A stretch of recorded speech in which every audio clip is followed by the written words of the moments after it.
Bonjour.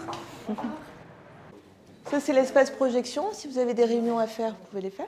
À Marseille, Axel Benaïch dirige la Fabulerie, un lieu de médiation culturelle et numérique. Un quatrième lieu qui n'est ni le travail, ni l'école, ni la maison, et un peu de tout ça quand même. Ce lieu, c'est un lieu où on invente des usages, où on partage des savoir-faire et on essaye de passer d'une idée à un projet. Je suis partie de chez mes parents assez jeune, parce que c'était un choix et qu'ils ont complètement soutenu. Et j'avais le sentiment qu'il fallait que je travaille, en fait. J'avais envie de découvrir le monde, pouvoir réaliser des choses. Donc je suis allée quand même jusqu'au bac. J'étais plutôt une très bonne élève, en plus. Et du coup, j'ai fait plein de métiers différents. J'ai été réceptionniste dans des hôtels, j'ai été responsable d'équipe dans le télémarketing, j'ai été serveuse, enfin voilà. Et à côté de ça, j'avais des choses à dire, donc je me suis mise petit à petit aux outils numériques pour créer à la fois de la musique, de l'image. Donc je me suis formée en faisant, en fait. C'est que plus on en parle, moins on en fait. Quand j'ai appris à faire des sites internet, je suis tombée sur une annonce qui permettait à l'époque de bénéficier d'un emploi jeune pour pouvoir monter son entreprise. Et je me dis mais c'est pas possible, c'est-à-dire qu'on va me soutenir pour que je puisse monter mon projet professionnel qui était accompagner les organisations à créer des plateformes web voilà, à gestion de contenu partagé.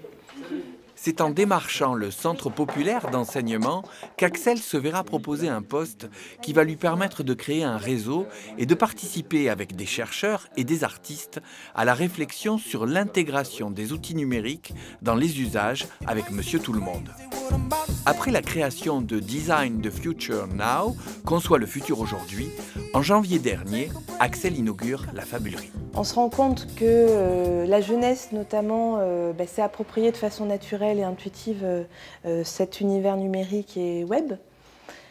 Par contre, les bibliothécaires, les médiathécaires, les conservateurs de musées, les médiateurs dans les musées, les enseignants restent peut-être dans des positions de peur par rapport à tout ce changement. Et nous, notre travail premier, c'est de leur dire, voilà, le numérique et le web, c'est la tour de Babel, un endroit où on parle tous la même langue.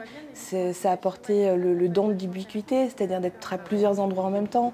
Ça a apporté le partage. Tu sais qu'on a enregistré toute la visite, donc je te la passerai.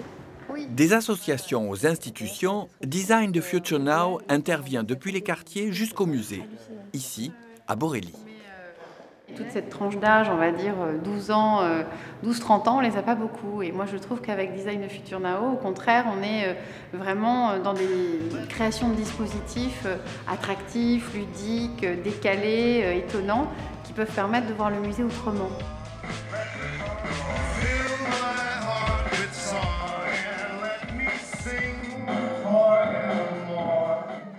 Il y a quelques semaines, on était à la bibliothèque médiathèque de Martigues, où là on travaillait sur la modification de contes classiques qu'on a revu et revisité au futur.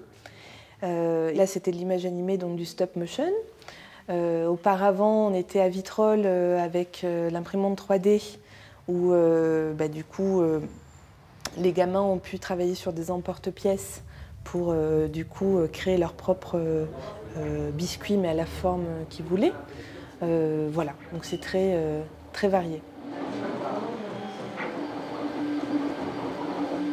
Donc pour nous, c'est aussi se concentrer sur le sens et l'utilité de ces technologies plutôt que d'être sur une montée en charge comme ça, des compétences très techniques. Le but pour nous, c'est pas tant ça, c'est plutôt réfléchir à qu'est-ce qu'on fait de tout ça demain. Voilà. En tout cas, j'ai essayé de me créer l'occasion de faire le métier de mes rêves. Un détail, des coordonnées, un commentaire ? Rendez-vous sur le site de Parcours de Vie.